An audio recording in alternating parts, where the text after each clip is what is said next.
5 নম্বরে ভোট দিয়ে পার্লামেন্টে পাঠাবেন দাবি আপনাদের কাছে এই ভালোবাসা জানাচ্ছি।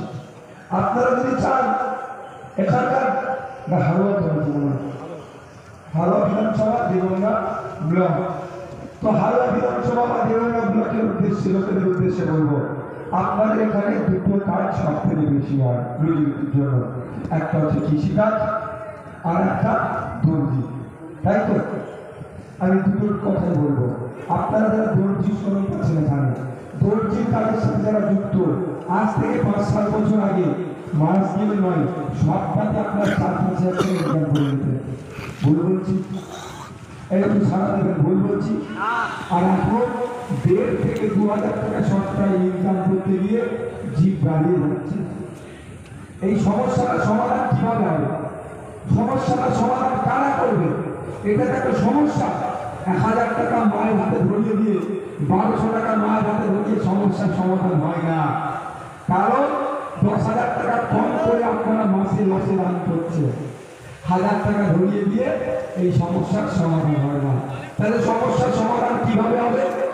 ভাই যে গাড়ির কাছে একটু পূরণ করে দাও, একটু রোদ থাকলে অসুবিধা। সমাধান কোথায় হবে? যেখানে দেশের আইন তৈরি হচ্ছে, সেই দেশের আইন তৈরির জায়গায় যেতে হবে, সেখানে গিয়ে বলতে হবে, যে পলিসি তৈরি করার কথা বলতে হবে। ভারত সরকারকে বলবে, আপনার এমপি আপনার আক্তার রহমান বিশ্বাস বলবে, আপনার খান চিহ্ন বলবে, ভারত সরকারকে বলবে, যে বাংলাদেশকে দেখিয়ে বলবে বাংলাদেশের অর্থনৈতিক অবস্থা এখন অনেক এগিয়ে যাচ্ছে, সেখানকার অর্থনৈতিক দুরবস্থা কাটিয়ে ওঠার কারণ হচ্ছে অন্যতম কারণ বাংলাদেশের মানুষেরা, বাংলাদেশের সরকার তাদের গার্মেন্ট শিল্পরা তাদের বস্ত্র বিদেশে এক্সপোর্ট করছে বলে, বাংলাদেশের বস্ত্র বিদেশে যাচ্ছে বলে বাংলাদেশের লাভ হচ্ছে। তাই এখানকার মানুষের জন্য, এই জিগরাটু অঞ্চলের মানুষের জন্য, আপনাদের জন্য পার্লামেন্টে গিয়ে আমাদের আক্তার রহমান বিশ্বাস বলবে, প্রাণ চিহ্ন বলবে, ভারতবর্ষের সরকারকে বলবে, ভারতের সরকারকে বলবে, এক্সপোর্টের আইন যেটা আছে সংশোধন করতে হবে, সংশোধন করতে হবে। এই জিগরাটুয়ের সেলাই করা কাপড় যাতে আমেরিকাতে বিক্রি হয়, রাশিয়াতে বিক্রি হয়, ইউরোপে বিক্রি হয়, ব্রাজিলে বিক্রি হয়, সৌদিতে বিক্রি হয়, দুবাইয়ে বিক্রি হয়, কাতারে বিক্রি হয়, তার পলিসি ভারত সরকারকে তৈরি করতে হয়। বিদেশের সরকারগুলোকে এক্সপোর্ট বিজনেসের জন্য টাই আপ করতে হবে, বহু চুক্তি করতে হবে। এখানকার ছেলে মেয়েরা কাজ যেটা করছে, এখানকার কাপড় বিদেশে বিক্রি হবে, আর বিদেশি যদি বিক্রি হয় কি আসবে? ডলার আসবে। আপনাদের কি আসবে? টাকা শুধু নয়, ডলার ঢুকেছে।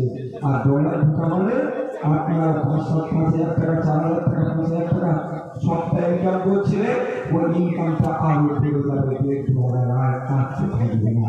এটা যদি চান, আপনাদের ওই আওয়াজটা পার্লামেন্টে পৌঁছানো যদি চান, আপনাদের দুরবস্থা যদি কাটিয়ে উঠতে চান, তাহলে আপনাদের বলবো অন্য কোনো সিম্বলে হাত দেওয়ার দরকার নয়, অন্য কোনো কাস্তে হাতুড়িতে হাত দেওয়ার দরকার নাই।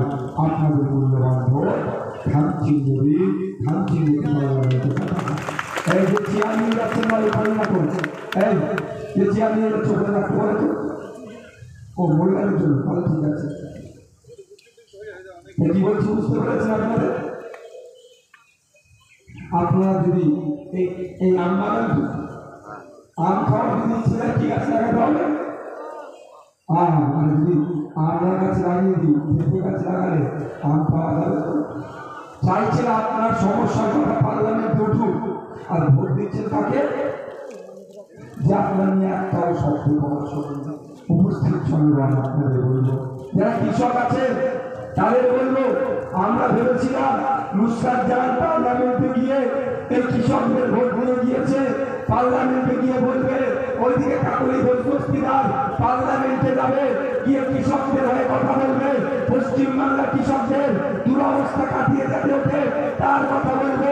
কিন্তু দুঃখের বিষয় আমরা কি দেখলাম?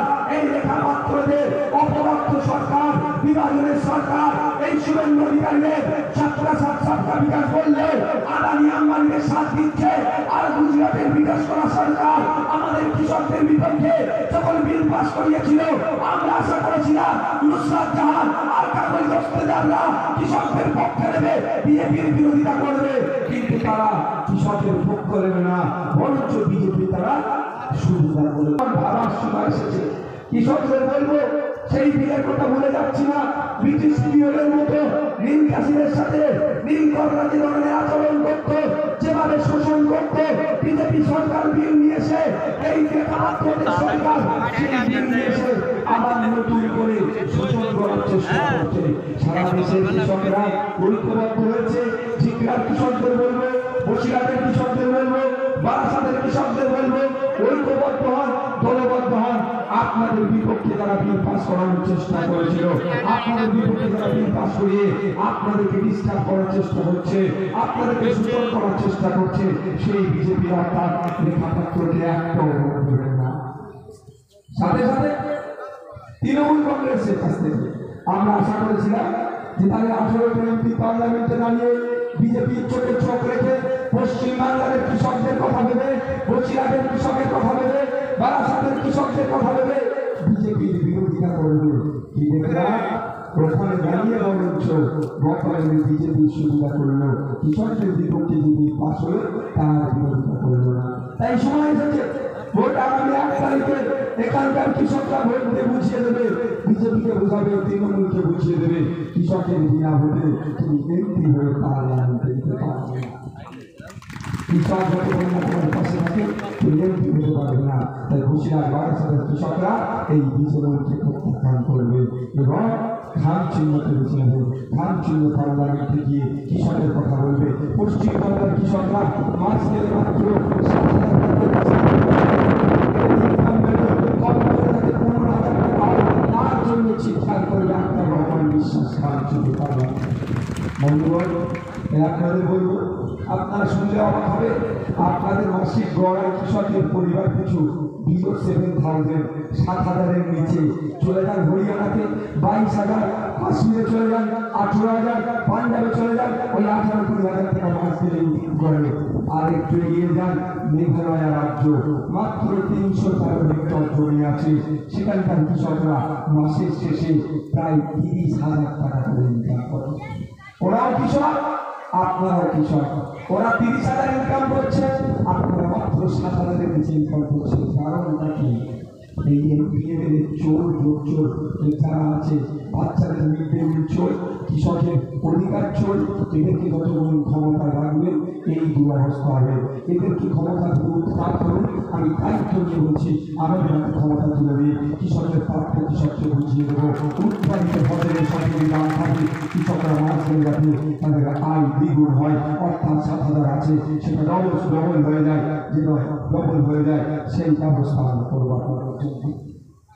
তাই বন্ধুগণ, বেশি দীর্ঘায়িত করবো না, মাথায় বুঝতে পারছি প্রভাব। আমি আর দুটিবার কথা বলে বক্তব্য শেষ করব। আপনারা যেহেতু শুনেছেন মমতা ব্যানার্জি দলের পক্ষ থেকে একাধিক বঞ্চিত প্রথমে বলেছে আর্শের ছায়ায়, মমতা ব্যানার্জি আর্শের ছায়ায় নাকি পশ্চিমবঙ্গের মুসলমানরা আছে, এটা মেনে নেওয়া যাবে? কখনো বলেছে সারদা মায়ের সাথে মমতা ব্যানার্জি তুলনা করেছে, এটা মেনে নেওয়া যাবে? বলেছে আল্লাহর সাথে মমতা ব্যানার্জি তুলনা করেছে, এটা মেনে নেওয়া যাবে?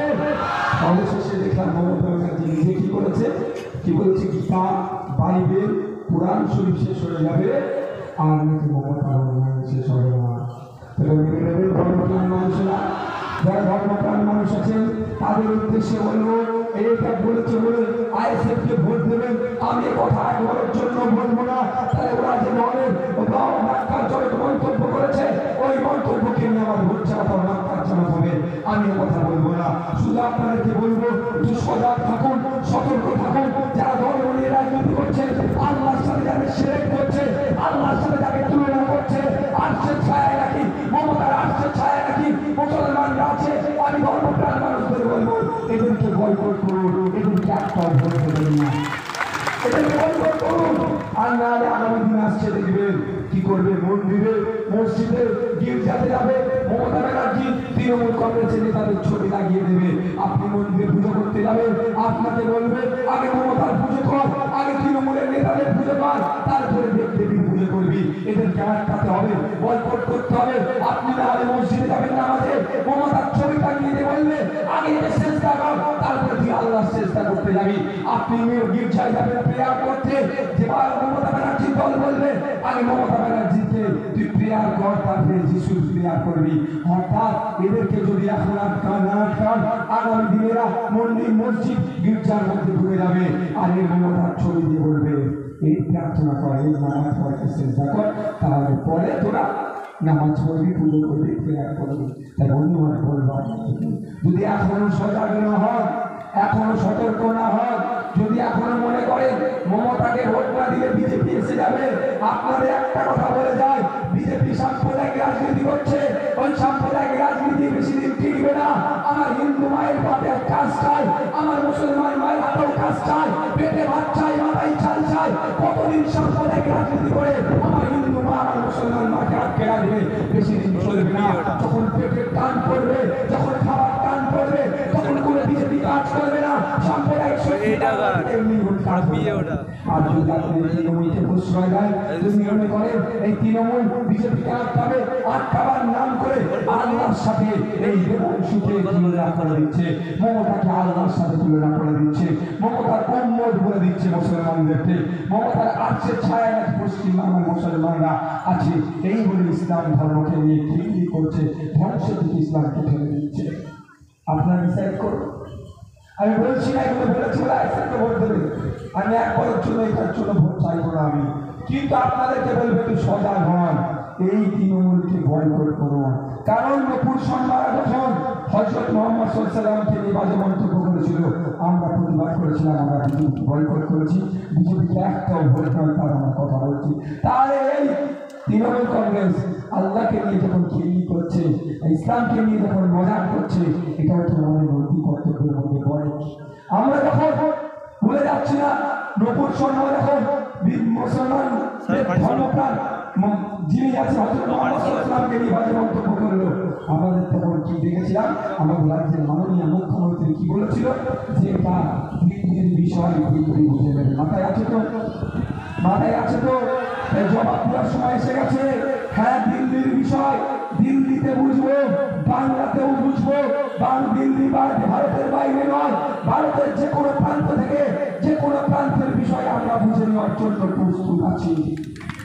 তবে একটা কথা, মাননীয়া যখন দিল্লির কথা বলেছে, মাননীয়ার উদ্দেশ্যে বলি, এখানকার ধর্মপ্রাণ মানুষরা প্রস্তুতি নিয়ে নিয়েছে, মাননীয়ার লক্ষ্যে দিল্লি পাঠাবে না, এখানকার মানুষের লক্ষ্যে ডাক্তার রহমান বিশ্বাসকে দিল্লি পাঠাবে। দিল্লির কোনো সমস্যা হলে দিল্লিতে গিয়ে বুঝে নেবে আমাদের লোক দিল্লি পাঠিয়েছিল, দিল্লিতে বলেছিল না, তাহলে আমরা দিল্লিতে আমাদের লক্ষ্যে পাঠাতে হবে তো, আমাদের লক্ষ্যে আমরা দিল্লিতে পাঠাবো নাকি? কোনো সমস্যা হলে দিল্লিতে আমাদেরটা বুঝে নেবে, বাংলায় আমরা বুঝে নেব। আমরা ট্রেন ভাড়া করে দিল্লি যাওয়ার তোমাদের ক্ষমতা না, আমাদের মধ্যে এক পাঠাবো, ওই পাখি 542টা বলে যাচ্ছি। আমরা হরিচাঁদ ঠাকুর, গুরুচাঁদ ঠাকুরের নামকে মমতা ব্যানার্জি কিভাবে চিহ্নিত করেছিল এর মনে আছে তো নাকি? না শুধু নূপুর শর্মারটা মনে আছে? আমি কিন্তু ভুলে যাইনি, নূপুর শর্মারটাও যেমন বিরোধিতা করেছি, ঠিক একইভাবে হরিচাঁদ ঠাকুর, গুরুচাঁদ ঠাকুরের নামকে নিয়ে চিহ্নিত করেছিল মমতা ব্যানার্জি। তাই সময় এসেছে ধর্মপ্রাণ মানুষকে বলবো, যেভাবে বিজেপি আমরা বিরোধিতা করছি, একইভাবে হরিচাঁদ ঠাকুর, গুরুচাঁদ ঠাকুরের নামকে নিয়ে চিহ্নিত করেছে, ওই তৃণমূলের আমরা বিরোধিতা করবো। এই ভোট আসছে, বিজেপি তৃণমূলকে আমরা বয়কট করবো, একটা ভোট বন্ধুরা। আপনারা সবাই, আমি দীর্ঘায়িত করবো না, শুধু একটা বিষয় কথা বলে আমি এখান থেকে বিদায় নেব। বিষয়টা হচ্ছে বামপন্থী বন্ধুরা এখন আইএসএফ সম্পর্কে সবথেকে বেশি আক্রমণ করছে। যতটা আক্রমণ আইএসএফ করছে, এটা কিন্তু বিজেপি আর ওই আগে কি রাম পরে বাম দেখিয়েছে, আগে রাম পরে বাম, এটা না করে এটা আটকে, আর বিজেপি আইএসএফ বিরোধিতা করে যদি প্রচারটা ভূতে করতো, অন্তত ভূতে বিজেপি আর তৃণমূল কিছুটা অনেক কমে যেত, কিন্তু ওই কাজ বাদ দিয়ে আইএসএফ এর পেছনে লাগবে কি করে, আইএসএফ কে কিভাবে প্রদর্শিত করবো তার খেলায় মেতে উঠেছে। তারপরে বন্ধুগণ, সর্বপ্রথম বলি, জোট নিয়ে আমি আপনাদের কথা বলে বক্তব্যটা শেষ করতে চাইছি। আপনাকে শুনতে চাইবেন এই বক্তব্যতে? তারা শুনতে চাইছে জোট নিয়ে হাত তুলুন তো। আপনারা সবাই শুনতে চাইছেন জোটের বিষয়টা? জোটটা প্রথম ভেঙেছে কে জানেন? কে ভেঙেছে বলুন তো? না, ছোট মোদি। ছোট মোদিটা কে? অধীর রঞ্জন চৌধুরী, তাকে আমি ছোট মোদি বলি। অপেক্ষা করুন, 4 তারিখের পর থেকে দিন বলবে মোদির করে দিয়ে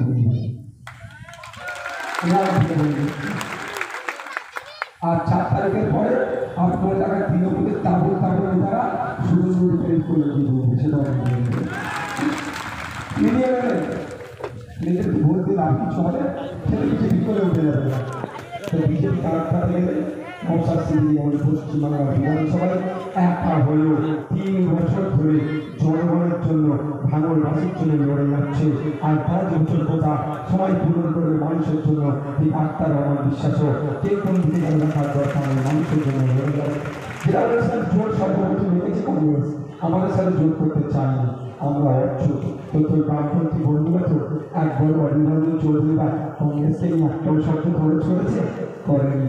তারপরে কি হলো, সিপিএম এর সাথে আলোচনা হলো। বারবার আমরা বলছিলাম, যখন এই তৃণমূল চাকরি চোর, বাচ্চাদের মিড ডে মিল চোর, রেশন চোরের সরকার, যখন আবাস যোজনা চোরের সরকার, 100 দিনের কাজে দুর্নীতি করা সরকার, এর সাথে যখন কংগ্রেস সিপিএম মিলে জোট করছে, ইন্ডিয়া জোট, আমি বারবার বলেছিলাম ওই জোটে কিন্তু আমি থাকবো না। কারণ এই চোরদের সাথে জোট করা যায় না, চোরদের সাথে সাথ দিয়ে বিজেপি খেলা যায় না। একা লড়াই করে বিজেপি একটা হচ্ছে, তৃণমূলের একটা হোক, কিন্তু চোরদেরকে নিয়ে আটকানো যায় না। তো যখন বলেছিলাম তখন আমাদের কথায় কান্নপাত করেনি, অপেক্ষায় ছিল ইন্ডিয়া জোট।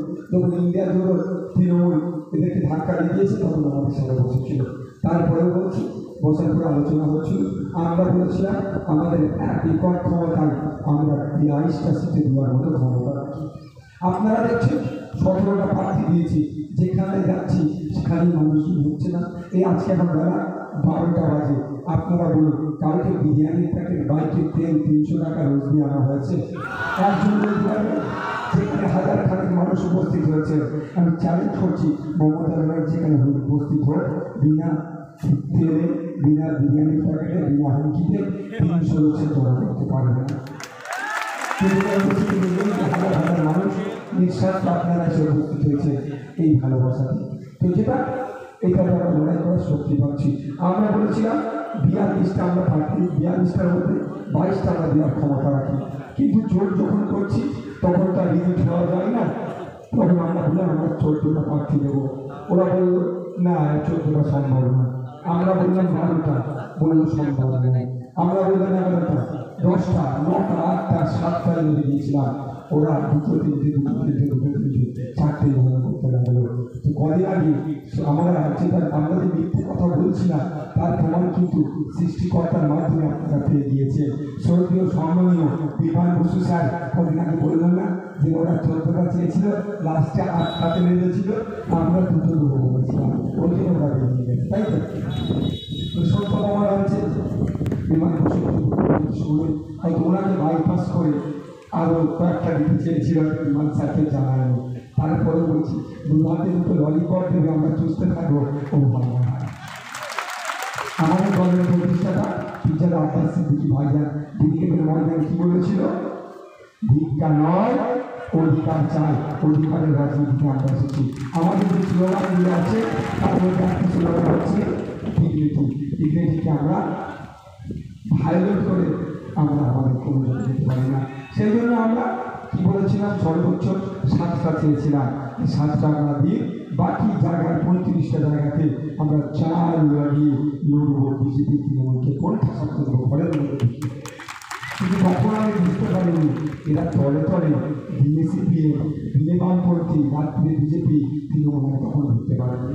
পরে বুঝতে পারছি কি দেখলাম, দিনে কংগ্রেস আর রাত্রে তৃণমূল, দিনে কংগ্রেস রাত্রে বিজেপি। কীভাবে বুঝলাম? এরা বলছে জোট করেছে, তো ভালো কথা, আমরা জোটে নেই। এদের জোরটা কি ঠিকঠাক আছে? কুচবিহারে চলে যায়, 7 প্রার্থী দিয়েছে, লাল ঝান্ডাও প্রার্থী দিয়েছে। এটা কি সেই জোর বলে ভাই? এটা জোটের মধ্যে ভোট করে তৃণমূলকে সুবিধা করে দিচ্ছে। আপনি চলে যান পুরুলিয়াতে, নেপাল মাহাতো কংগ্রেসের একটা সিনিয়র লিডার, যথেষ্ট পোটেন্সিয়াল আছে, জেতার জায়গাটাও আছে।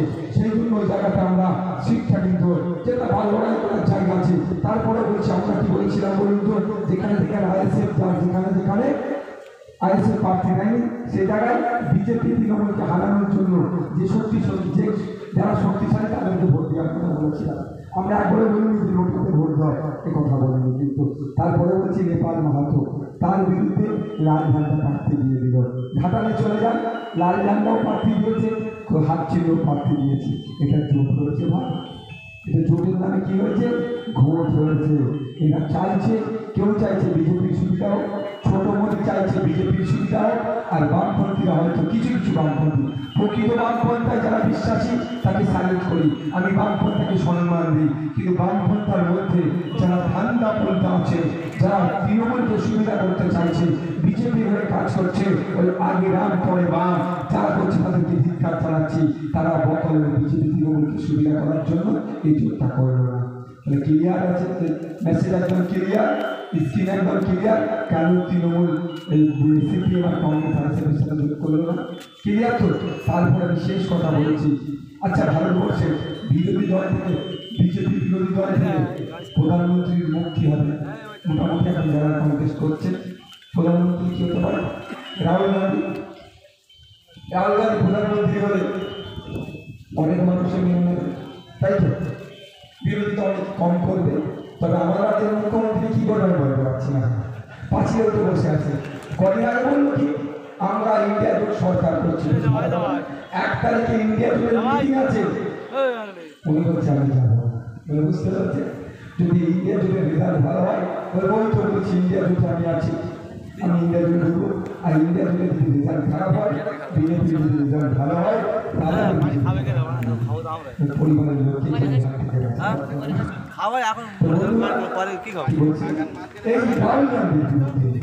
রাহুল গান্ধীর বিরুদ্ধে লাল ঝান্ডা প্রার্থী দিয়ে দিয়েছে, কারণ রাহুল গান্ধী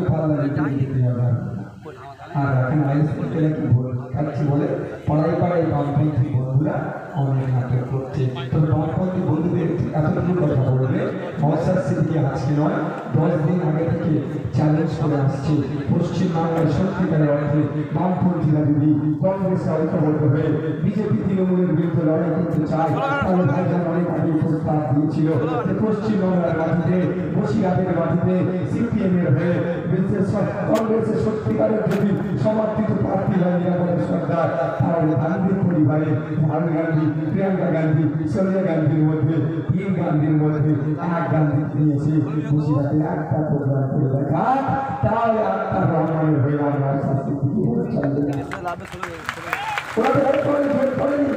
ওরা ভোট করেছে, ওই জন্য রাহুল গান্ধী বাংলা দিচ্ছে না। সারা ভারতবর্ষে চলছে ভোটের সময়, আর পশ্চিমবাংলায় আসছে না। রাহুল গান্ধীরাও কংগ্রেসরা এই বাংলার জোটটাকে তারা ঠিকঠাকভাবে দিচ্ছে না। সেই হচ্ছে আমি আপনাদের বলবো, মাইকের আওয়াজ যাচ্ছে, আপনারা যারা কংগ্রেসের বন্ধুরা এর সাথে বন্ধুত্ব আছে তাদেরকে বলুন, বামপন্থী যারা বিশ্বাসী এই